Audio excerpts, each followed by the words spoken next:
অপার রহস্যময় সমুদ্র মুহূর্তের মধ্যেই আমাদেরকে মুগ্ধ করে তোলে। এই সমুদ্রের মধ্যেই লুকিয়ে থাকে নানা ধরনের অজানা রহস্য, যেটা চাইলেই কখনো কেউ ভেদ করতে পারে না। আচ্ছা, কখনো যদি এই সমুদ্রই হিংস্র হয়ে ওঠে আর মানব সভ্যতাকে নিঃশেষ করে দিতে চায়, তখন মানুষ কি পারবে প্রকৃতির বিরুদ্ধে রুখে দাঁড়িয়ে বেঁচে থাকার জন্য লড়াই করে যেতে? বলছিলাম 2015 সালে রিলিজ হওয়া দ্য ওয়েভ মুভিটির কথা। মুভিটির IMDb রেটিং 6.7 আউট অফ 10 এবং রোটেন টমেটোসে মুভিটি 83% ফ্রেশ রয়েছে। তাহলে চলুন শুরু করা যাক দ্য ওয়েভ মুভিটির এক্সপ্লেনেশন। তো গল্পটি শুরু হয় অ্যাম্বার সিটি নামক একটি শহরকে দেখিয়ে। এই শহরটি ছিল একটি সমুদ্রের কিনারায় অবস্থিত এবং এর চারিপাশ অনেক উঁচু উঁচু পাহাড় দিয়ে ঘেরা। কিন্তু বিভিন্ন হেলিকপ্টারের ল্যান্ডস্লাইডের কারণে পাহাড়গুলোর অনেক বড় একটি অংশ দিন দিন ধসে পড়ছে, যেটা এই শহরকে অনেকটাই ঝুঁকিপূর্ণ করে তুলছে। পরের দৃশ্যে আমরা ক্রিস্টিন নামক একজন ব্যক্তিকে দেখতে পাই। ক্রিস্টিন এখানকার একটি সংস্থাতে কাজ করে, আর তার কাজ হলো অ্যাম্বার সিটিতে থাকা পাহাড়গুলোর দেখাশোনা করা, অর্থাৎ এখানকার পাহাড়গুলোর পরিবর্তনের পরিস্থিতির খেয়াল রাখা, যাতে করে এখানে কোনো বড় ধরনের বিপদ না ঘটে। কিন্তু আজ ক্রিস্টিনের এখানে চাকরি করার শেষ দিন ছিল, তাই এই উপলক্ষে তার কলিগরা ছোট্ট একটি পার্টির আয়োজন করেছে। তারা সবাই মিলে পার্টিতে অনেক এনজয় করে। আর পার্টি শেষ হওয়ার পর ক্রিস্টিন তার বাড়িতে ফিরে আসে, যেখানে সে তার পরিবারের সঙ্গে বসে খাবার খাচ্ছিল। এখানে আমরা তার ওয়াইফ লিলি, বড় ছেলে জ্যাক এবং ছোট মেয়ে বেলাকে দেখতে পাই। আজ তারা অ্যাম্বার সিটি ছেড়ে অন্য একটি শহরে শিফট হতে যাচ্ছে, তাই তারা সবাই মিলে তাদের জিনিসপত্র গোছাচ্ছিল। কিন্তু ক্রিস্টিনের ছেলে জ্যাক এই শহর ছেড়ে কোথাও যেতে চাইছিল না, কারণ সে ছোটবেলা থেকেই এখানে বড় হয়েছে। এদিকে ক্রিস্টিন তাদের সকল জিনিসপত্র গাড়িতে তোলে, আর কিছুক্ষণের মধ্যেই তারা শিফট হওয়ার জন্য সম্পূর্ণ প্রস্তুত হয়ে যায়। এমন সময় তাদের সঙ্গে তাদের পুরনো এক প্রতিবেশী দেখা করতে আসে। আর এখানে আমরা জানতে পারি যে লিলি এই শহরে আরো কিছুদিন থাকবে, কারণ সে এখানকার একটি হোটেল ম্যানেজমেন্টে কাজ করে। তাই ক্রিস্টিন একাই তার ছেলে মেয়েকে নিয়ে অন্য শহরে যাবে। কিছুক্ষণ পর ক্রিস্টিন তাদের সকলের কাছ থেকে বিদায় নেয় আর তার ছেলে মেয়েকে নিয়ে বেরিয়ে পড়ে। কিছু দূর যাওয়ার পর তারা একটি পাহাড়কে দেখতে পায়। ক্রিস্টিন এখানে লক্ষ্য করে দেখে যে এই পাহাড়টি যে কোনো সময় ধসে পড়তে পারে, আর যদি কোনোভাবে এই পাহাড়টি এখানকার সমুদ্রের মধ্যে ধসে পড়ে তাহলে সেখানে প্রচুর পরিমাণে ঢেউয়ের সৃষ্টি হবে, আর সেই ঢেউয়ের ফলে এখানকার সমুদ্রে ভয়ানক কোনো সুনামির সৃষ্টি হতে পারে। তাই ক্রিস্টিন মনে করে বিষয়টি তাদের সংস্থায় জানানো উচিত, তা না হলে অনেক বড় ধরনের বিপদ ঘটতে পারে। তাই সে আবারও তাদের শহরে ফিরে আসে আর সঙ্গে সঙ্গে সেই সংস্থাতে চলে যায় যেখানে সে চাকরি করত। সে জ্যাক এবং বেলাকে গাড়িতে বসিয়ে তাদের সংস্থার ভেতরে চলে যায়, আর এখানে সে কয়েকজন কর্মকর্তাকে সেই পাহাড়ের পরিস্থিতির ব্যাপারে জানায়। সে বলে যে কোনো সময় এই পাহাড়টি এখানকার সমুদ্রের পানিতে ধসে পড়তে পারে, আর এত বড় একটি পাহাড়ের ধসে পড়ার ফলাফল অনেক ভয়াবহ হতে চলেছে, কারণ এতে করে সুনামির সৃষ্টি হতে পারে। তাছাড়া ভূমিকম্প হওয়ারও সম্ভাবনা রয়েছে। তাই যত তাড়াতাড়ি সম্ভব আমাদেরকে শহরটি খালি করে দিতে হবে, তা না হলে অনেক বড় ধরনের ক্ষতি হয়ে যাবে। কিন্তু এখানকার কেউই ক্রিস্টিনের কথা সিরিয়াসলি নেয় না। তাই ক্রিস্টিন তাদের সবাইকে বিষয়টিকে খতিয়ে দেখার অনুরোধ করে।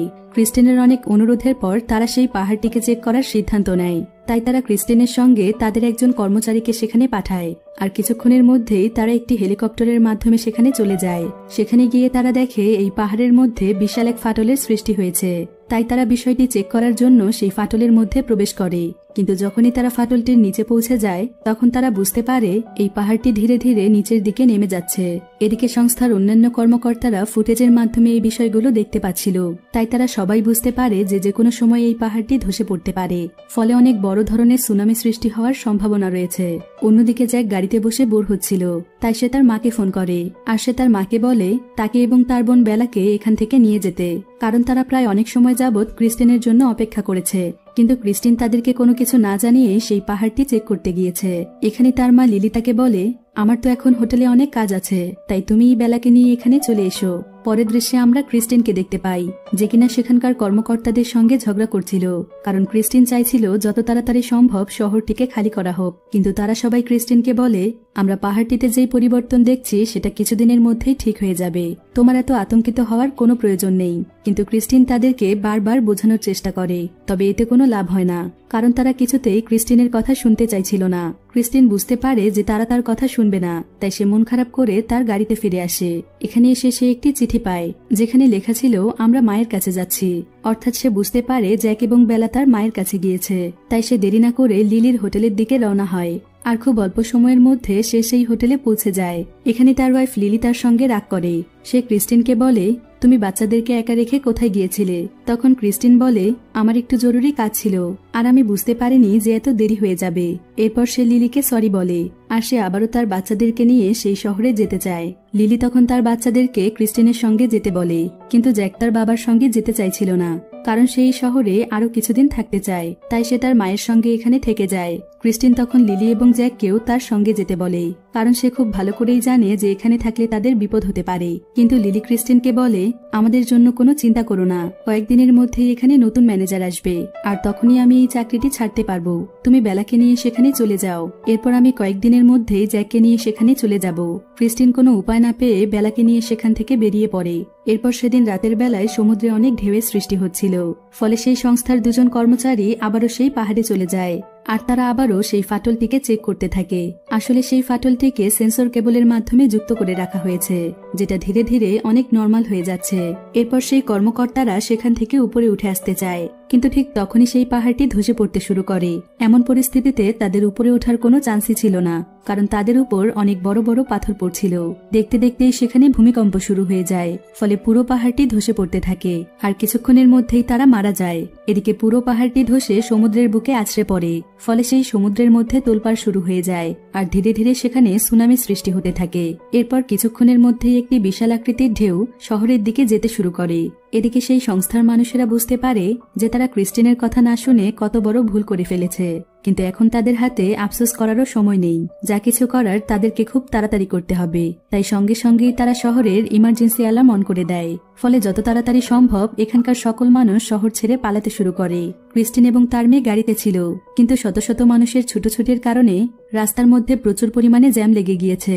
তাই ক্রিস্টিন কোনো উপায় না পেয়ে গাড়ি থেকে বের হয়েই তার মেয়েকে নিয়ে দৌড়তে শুরু করে। কিন্তু হঠাৎ করেই সেই রাস্তাতে একজন মহিলাকে দেখতে পায়, যার একটি পা দুটি গাড়ির মধ্যে আটকে গিয়েছে, তাই সে সেখান থেকে পালাতে পারছিল না। এদিকে সেই সমুদ্রের ঢেউ তাদের খুব কাছেই ছিল, তাই ক্রিস্টিন তার মেয়েকে সেই মহিলার স্বামীর কাছে দেয় আর তাদেরকে সেখান থেকে পালিয়ে যেতে বলে, যাতে করে এখানে সুনামি চলে আসলেও তার মেয়ের কোনো ক্ষতি না হয়। এরপর সে অনেক চেষ্টা করে সেই মহিলাকে উদ্ধার করতে পারে আর সে সঙ্গে সঙ্গেই তাকে নিয়ে দৌড়তে শুরু করে। কিন্তু সেই মহিলাটি তার পায়ে অনেক আঘাত পেয়েছিল, তাই সে ঠিকমতো দৌড়তে পারছিল না। এদিকে সমুদ্রের ঢেউ তাদের খুব কাছেই ছিল, তাই ক্রিস্টিন কোনো উপায় না পেয়ে সেই মহিলাকে নিয়ে একটি গাড়িতে বসে আর সিট বেল্ট লাগিয়ে গাড়ি চালাতে শুরু করে। কিন্তু সেই সমুদ্রের ঢেউ এতটাই তীব্র ছিল যে মুহূর্তের মধ্যে সেখানকার সবকিছু পানির নিচে তলিয়ে যায়, এমনকি ক্রিস্টিন এবং সেই মহিলাও পানিতে ডুবে যায়। এখানে ক্রিস্টিন কোনো মতে বেঁচে গেলেও সে সেই মহিলাকে বাঁচাতে পারে না, এতে সে অনেক কষ্ট পায়। তাছাড়া নিজের পরিবারের জন্য তার অনেক চিন্তা হচ্ছিল, তাই সে কোনো মতে রাস্তায় চলে আসে। সে নিস্তব্ধ হয়ে সামনের দিকে এগিয়ে যাচ্ছিল, কারণ তার মনে একটি শঙ্কা ছিল যে সে তার পরিবারকে আর দেখতে পাবে কিনা। কিন্তু কিছুক্ষণ পর সে রাস্তাতে তার মেয়েকে দেখতে পায়, ফলে সে অনেক খুশি হয়ে তার মেয়েকে জড়িয়ে ধরে কান্না করতে থাকে। এরপর সে তার মেয়েকে বলে, আমি তোমার মা এবং ভাইয়াকে উদ্ধার করতে যাচ্ছি, তাই ততক্ষণ পর্যন্ত তুমি তোমার আঙ্কেলের সাথে থাকো। আমি খুব শীঘ্রই তোমার মা এবং ভাইয়াকে নিয়ে ফিরে আসবো। এরপর ক্রিস্টিন আবারও তার মেয়েকে সেই ব্যক্তির কাছে দেয় যার ওয়াইফ কিছুক্ষণ আগে মারা গিয়েছে, আর সে দৌড়তে দৌড়তে সেই হোটেলের দিকে চলে যায় যেখানে তার ওয়াইফ এবং ছেলে রয়েছে। অন্যদিকে আমরা লিলিকে দেখতে পাই। এখানে সে এবং হোটেলের বাকি স্টাফরা পালানোর সিদ্ধান্ত নিয়েছে, কিন্তু লিলি তার ছেলে জ্যাককে কোথাও খুঁজে পাচ্ছিল না। তখন সে জানতে পারে যে জ্যাক এখানকার বেসমেন্টে রয়েছে, তাই সে দেরি না করে তার ছেলেকে খুঁজতে চলে যায়। এদিকে একজন স্টাফ লিলিকে হোটেলের ভেতরে যেতে নিষেধ করে, কারণ খুব অল্প সময়ের মধ্যে সেই সমুদ্রের ঢেউ এখানে চলে আসবে। কিন্তু লিলি তাদের কারো কথাই শোনে না। সে তার ছেলেকে খোঁজার জন্য হোটেলের মধ্যে চলে যায়। জ্যাককে খোঁজার জন্য দুজন স্টাফ লিলিকে সাহায্য করে, আর অনেক খোঁজাখুঁজির পর বেসমেন্টের মধ্যে তারা জ্যাককে খুঁজে পায়। এরপর তারা দৌড়ে হোটেল থেকে বের হওয়ার চেষ্টা করে, কিন্তু ততক্ষণে অনেক দেরি হয়ে গিয়েছে। সমুদ্রের এক বিশাল ঢেউ মুহূর্তের মধ্যেই তাদের হোটেলকে গ্রাস করে ফেলে, ফলে তারা অনেক আতঙ্কিত হয়ে পড়ে। এরপর তারা বাঁচার জন্য বেসমেন্টের একটি রুমের দিকে যেতে থাকে, কিন্তু দেখতে দেখতেই সেখানে প্রচুর পরিমাণে পানি চলে আসে। আর এই পানির স্রোত এতটাই তীব্র ছিল যে ম্যানেজারের ওয়াইফ সেখানে ডুবে যায়। তারা কোনো উপায় না পেয়ে সেখানকার দরজাগুলো লক করে দেয়, যাতে করে এখানে অতিরিক্ত পানি না আসতে পারে। কিন্তু এই শক্তিশালী পানির স্রোত সেখানকার দেয়ালে আছড়ে পড়ে, ফলে সেই দেয়ালটির মাঝখানে ফাটলের সৃষ্টি হয়, আর এই ফাটলের মধ্য দিয়ে প্রচুর পরিমাণে পানি হোটেলের মধ্যে প্রবেশ করতে থাকে। দেখতে দেখতেই পুরো হোটেলটি পানি দিয়ে তলিয়ে যায়, আর তারা সকলেই সেখানে ডুবে যেতে থাকে। তারা অনেক চেষ্টা করেও হোটেল থেকে বের হতে পারে না। এক পর্যায়ে সেখানে পানির পরিমাণ এতটাই বেশি হয়ে যায় তারা শুধু তাদের মাথা বের করে নিঃশ্বাস নিচ্ছিল, কিন্তু কিছুক্ষণ পর এই সুযোগটিও আর থাকবে না, কারণ ধীরে ধীরে সেখানে পানির উচ্চতা বৃদ্ধি পাচ্ছিল। কিন্তু হঠাৎ করেই সেখানে থাকা ম্যানেজার জ্যাককে ডুবিয়ে মারার চেষ্টা করে, কারণ তার কাছে মনে হচ্ছিল যে জ্যাকের জন্যই এসব কিছু হয়েছে। তারা জ্যাককে বাঁচাতে এসেই এখানে ফেসে গিয়েছে, এমনকি সে তার ওয়াইফকেও হারিয়েছে। কিন্তু লিলি ম্যানেজারকে থামানোর অনেক চেষ্টা করে, তবে ম্যানেজার তার কোনো কথাই শুনছিল না। তাই লিলি তার ছেলেকে বাঁচানোর জন্য ম্যানেজারকেই ডুবিয়ে মেরে ফেলে। এতে করে জ্যাক বেঁচে যায়। আসলে একজন মায়ের কাছে তার সন্তানের চাইতে বড় আর কিছুই হতে পারে না।